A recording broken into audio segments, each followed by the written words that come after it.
there? Now, I did not say that little lights can't go across the sky. They exist. I said orbiting metal expensive satellites don't exist. It's a scam on you and on me. A scam that makes them money, makes them seem overcapable, as if launching these expensive works of technological genius is easy. A single launch of a satellite can cost $500 million. To build a satellite that can just track and monitor hurricanes, $290 million, and that's without the actual launch. Add $100 million or more if you want a satellite that comes with a missile warning device. Now come on, let's just think, let's use our heads. How could they be so expensive? It's a scam.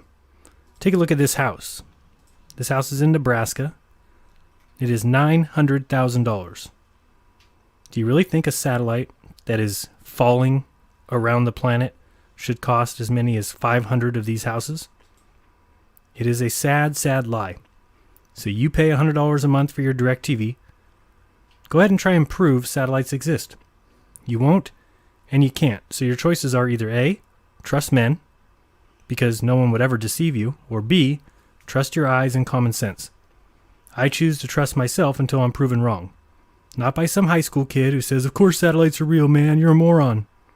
But by actual evidence. Now, here's what they want you to believe, and even go as far as to call it fact. They say that there's around 1,100 satellites currently in operation in orbit around the Earth, and 2,600 that are still orbiting that no longer work. And they just stay in their perfect orbit, even though they should be sucked down into the Earth, and the ones that do start to fall, well, they move the others so that they can make room for the one that's falling. It is, of course, comical. To those who have succumbed to the new world of indoctrination, it is reality. This is not for them. It's to those who still have minds and brains, because all it really takes is some thought to realize the lies. First of all, is anything free? Think of the things out there in the materialistic world. What's free? Not a lot. It's actually pretty rare that you would get something for free. But think now of that satellite dish on your roof. Did you get that for free? When you ended your service, did they come and take it, or did they just leave it there? No one wants possession of that thing, because if it ever is exposed, DirecTV will say, no, we provided you service, you got channels, you got TV. It's not our dish. They don't want anything to do with it.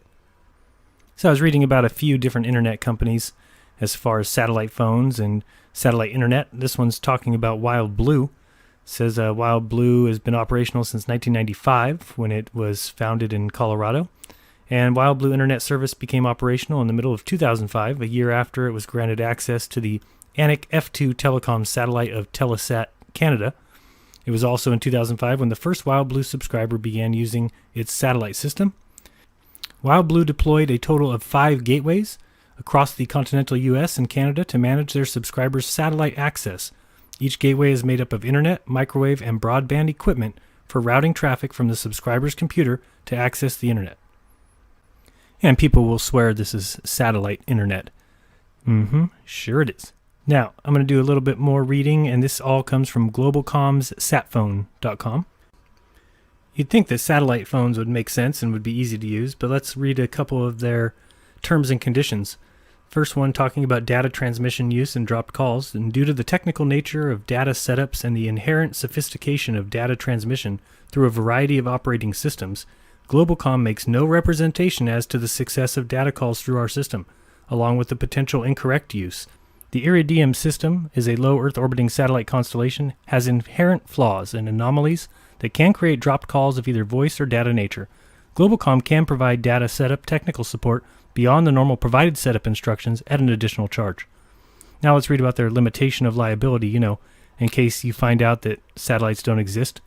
Among other things, it says the satellite services provided by the provider may be temporarily interrupted, delayed, or otherwise limited, and is not available everywhere in the world. Imagine that. Globalcom shall have no liability or credit due for interrupted service unless caused by our gross negligence. They shall not be liable for acts or omissions or from other carriers, equipment failures or modifications, acts of God, strikes, government actions, or causes beyond their reasonable control. Globalcom makes no warranties with respect to the service of any kind whatsoever, expressed or implied, except as specifically provided in this agreement. So then I was thinking, at least they get great internet service, right? So I looked that up, and it says, will I have access to the internet? Yes, of course you'll have access to the internet. And it says, what is the rate of the data speed? Very slow, 2500 baud, slower than dial-up. Go satellite phones. This is where I think every one of these guys needs to go. All these liars and scammers. You'll see here in the Dish Network agreement that you are required to return all such leased equipment in good operating condition within 30 days of disconnection of your service. You are not required, however, to return the dish antenna, which shall become your property upon complete service cancellation. I wonder why they don't want their satellite dish back. Now let's read about the Communications Satellite Act of 1962. It was a very controversial act and was left very open-ended. The act was signed August 31st, 1962 by Kennedy. Let's read what the disagreement with the passing of the act was. Democratic Senator Russell B. Long of Louisiana said of the act, when this bill first started out, I thought it was as crooked as a dog's hind leg. I am now convinced that would be a compliment. This bill is as crooked as a barrel of snakes. The American Telephone and Telegraph Company argued that using space for communications was just a modern representation of the submarine communications cables currently in use. AT&T proposed joint ownership of all the communication satellites with control based on these system facilities. Now, basically what this is saying is all these groups got together and said, let's all cheat people. Let's all screw people. You don't just get to screw them. We're all going to screw them. When we talk about the compromise that was taken in order for the legislation to pass, we see that the United States government, including the President, NASA, and the FCC, were all to maintain certain duties to monitor the communication satellites. The President was to observe every aspect of the development and operation of the satellite systems. He is also responsible for providing arrangements with foreign participation. NASA was designated as a technical advisor for the FCC and the Communications Corporation to the extent that would aid the nation. NASA was to receive reimbursement for the services it rendered. Now, let's give NASA more money. A little lower, we see comments on the act after passing. This is very important. The year after the act passed, President Lyndon B. Johnson reported to Congress that the act is progressing well in light of the complexities of the problem. Yet at this point, little had actually been accomplished. There had been no communication satellites launched, and only some research had been conducted to provide a path for moving forward. Guys noticing anything yet? So, as sad as this may seem, and it seems honestly very sad, and as unbelievable as it may sound, all of space is looking like a giant hoax. It's just the way it appears. Now, I'm sure you've heard of Kickstarter.com, where up and starting companies can get funded. Let's look into Kickstarter and some of their space-related activities. So all I did was go to Kickstarter. You can do it yourself. Search space and look at all of these space-related Kickstarter campaigns. You'll find what I found. Let's go through some of them. So this first one is ARKYD from Planetary Resources, which raised $1.5 million to become a public telescope to take amazing Earth photos. And we see here from the comments, is there anything I can tell my bank to get my money back? $235 is a lot of money just to lose. So the reply is to refer to update that is 7.5 months old. Got another one here saying, I've tried contacting them through all the means you list without ever getting a reply. Next one, update please. Next one says, update states possibly 2016. Next one by Steve Bucci says, come on, ARKYD, it's almost 3 years since you took my money and over 7 months since an update. I want my money back, says Paul. How about this one? Okay, good. This is Bill Nye, CEO of the Planetary Society. They're going to make a light sail, a revolutionary solar sailing spacecraft. And remember, you get rewards for doing this and little things given to you. And this person here, I agree and find it hard to believe that someone of Bill Nye's reputation would want this to continue, but it does. Basically, they're not contacting anybody. First of all, I would like to offer our sincerest apologies for running silent the past few weeks. So they got $1.2 million and can't even update people. Still waiting. I didn't receive my reward yet. Becky, they have no idea when you'll receive your rewards. I'm still awaiting mine as well. It's a date yet to be determined. How about this one? Lunar Mission 1, the most inspirational mission to the moon since Apollo landings, and your chance to reserve your place in space. They made $672,000. This guy says, Dear backers, just wanted to give you a quick update on how things are going and answer some recent questions that have been popping up. First, we want to apologize if the certificates have not gone out. Blah, blah, blah, blah, blah. This person, I have not received any login information either. How should I contact you? I also backed this project with $60 and received nothing. How should we contact you? How about this next one? Smithsonian Institute. They got $719,000 just to repair Neil Armstrong's spacesuit. Can they even get it right, Smithsonian? Good morning, still same here, still awaiting my mission patch over here in the Netherlands. Hello, I pledged $200, which was collected in November. Have yet to receive anything. Read them all. Liftport. This one here, I can't necessarily see how much it was. A couple $1,000s, I'm sure. It's for a space elevator science. Tanya, he won't respond. He will block you. He's a crook and a liar. Tanya, getting a message to this crook has never been an issue. The problem is getting a response. I'm kind of surprised I don't see more people sending tweets to this guy. Looks like they're even doing a bit more than what I've seen on this project so far, talking about girls sending a balloon to space. Then Justin here tells everybody how to get a hold of their Washington State CPA, the Consumer Protection Act, so that anyone can fill out the form. Let's see here. We got Justin again. Just an FYI, you can file complaints through your state and MJL's state attorney general. A good track record is building as there have been 2 victories from AG cases against Kickstarter creators and 1 victory from the FTC. So you'll see that basically this is happening a lot over there. Obviously, it's not just space, but go look for a space one. Go try and find one that works. How about this one? A Fight for Space. It's a space program and NASA documentary by Paul Hildebrand. He had 2,916 backers pledge $105,000 just to make a documentary. You'll see here somebody asked any updates. Then we see he did post a video, and I'll show you that video here in a moment. And it says here, copy paste from the second Kickstarter. First I was confused. A lot of people have been asking for updates recently as things have been silent. I apologize for the recent silence and will do my best to update you on what has been occurring over the past few months. Then he goes on to tell about the reason for the silence is that the production company producing the film is involved in a complex legal battle on an issue related to the Kickstarter funding. Not sure what that is all about. What I can tell you is the film is moving forward. I'm still committed to delivering on the film and all the rewards, but he hasn't been able to do it. Last month, I did travel to Washington for 3 days to do additional research.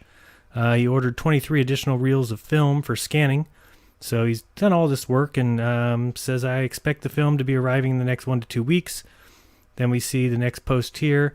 Somebody says, the backers of the second Kickstarter received an update on 8/30. Can someone let the rest of us in on it? Next person here, this is getting a bit ridiculous, don't you think? Almost 2 years overdue. By the time your documentary gets out, it probably will be outdated.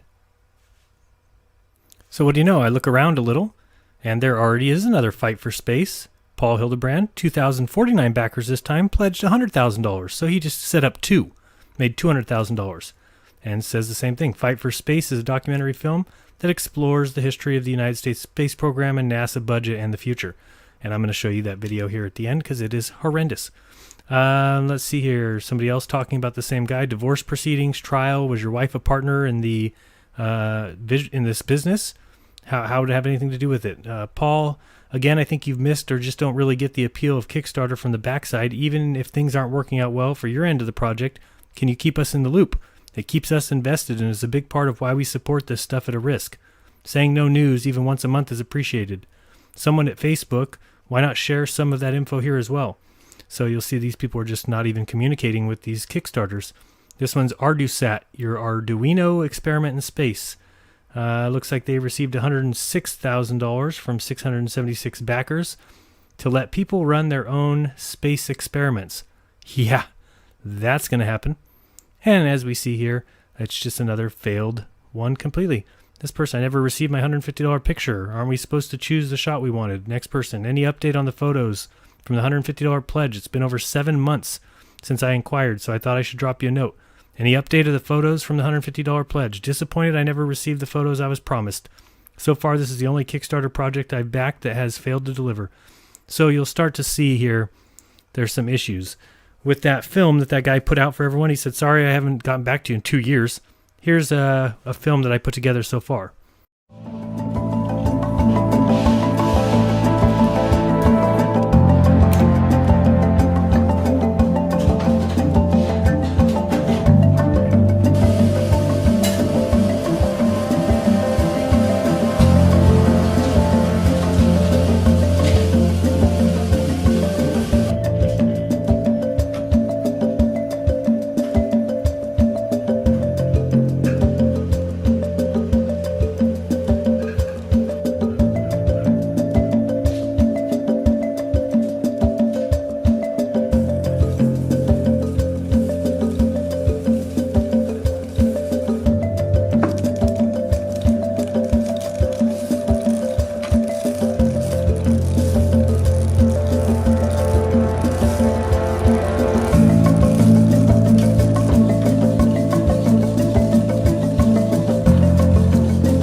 Personally, I don't see any issue or any reason why people would be so upset. 2 years, $200,000. Obviously, the guy's been hard at work earning that money. He recorded that 30-second film there. So now, granted, I would do anything to see just some of that footage he showed. Fake clowns at NASA, I swear. So I can't help you much more, guys. You got to reach your own conclusions here. Some people just love their fake world too much. They will never let it go. They can't. It's like their security blanket. They can't face the possibility that the Earth may be flat and motionless. No, I need to live on a ball. I need to be spinning. I need to be flying through space. It makes me feel better. There's no way I could have been lied to. Space is definitely real. I see it on TV. I see lights in the sky. I'll say it again. Prove to yourself that orbits are real, satellites are real, that space travel is real, and you'll see. It's real. Fake. Well, we certainly need to question everything. If we prove that what we were taught is true, no harm, no foul. Just some validation. But maybe, just maybe, we've been lied to on an astronomical level. And the great thing about science is it's true, whether you bullshit us or not. Next, we have a quick remix to B.O.B.'s Satellite, mixed with some Bart Sybral, and featuring my new favorite flat earther, the Flat Earth Asshole. His channel is down in the description, so check him out and enjoy the remix. What the hell have you been showing us this ball for all this time? What have you been doing with our money? Did you guys go to space?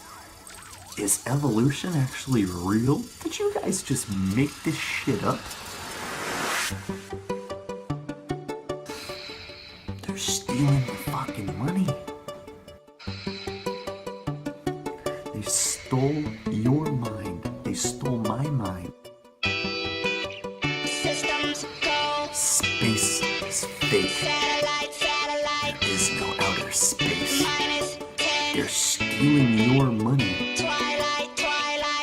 I feel the moon Showing you cartoons, pulling me away CGI. into the blue of the midnight sky. Heliocentrism If you can do is a fairy tale. what I can do, then stay in tune and just feel the vibe. It's a fucking fairy tale! So can we get a systems go? It's not even real! Like a satellite. It's a fairy tale! -10. They're stealing your money. Twilight.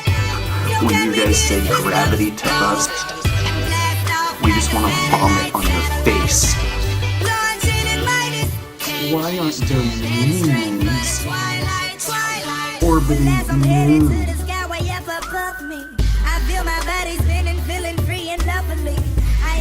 With little tiny little teeny mini moons going around those?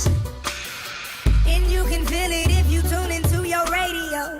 Look at the sky, look at the moon, look at the way We it never glows. went to the moon. I ain't no ghost, so don't be afraid to go on this midnight vibe. It's not even real!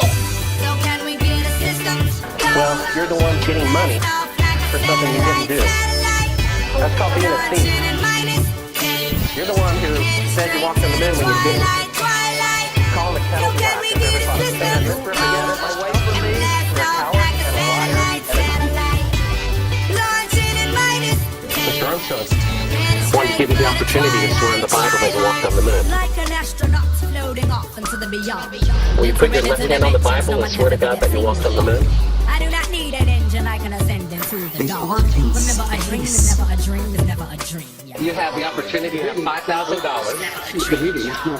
Well, you have $5,000 cash and give it to charity if you swear on the Bible that you walked on the moon. It's a fucking fairy tale!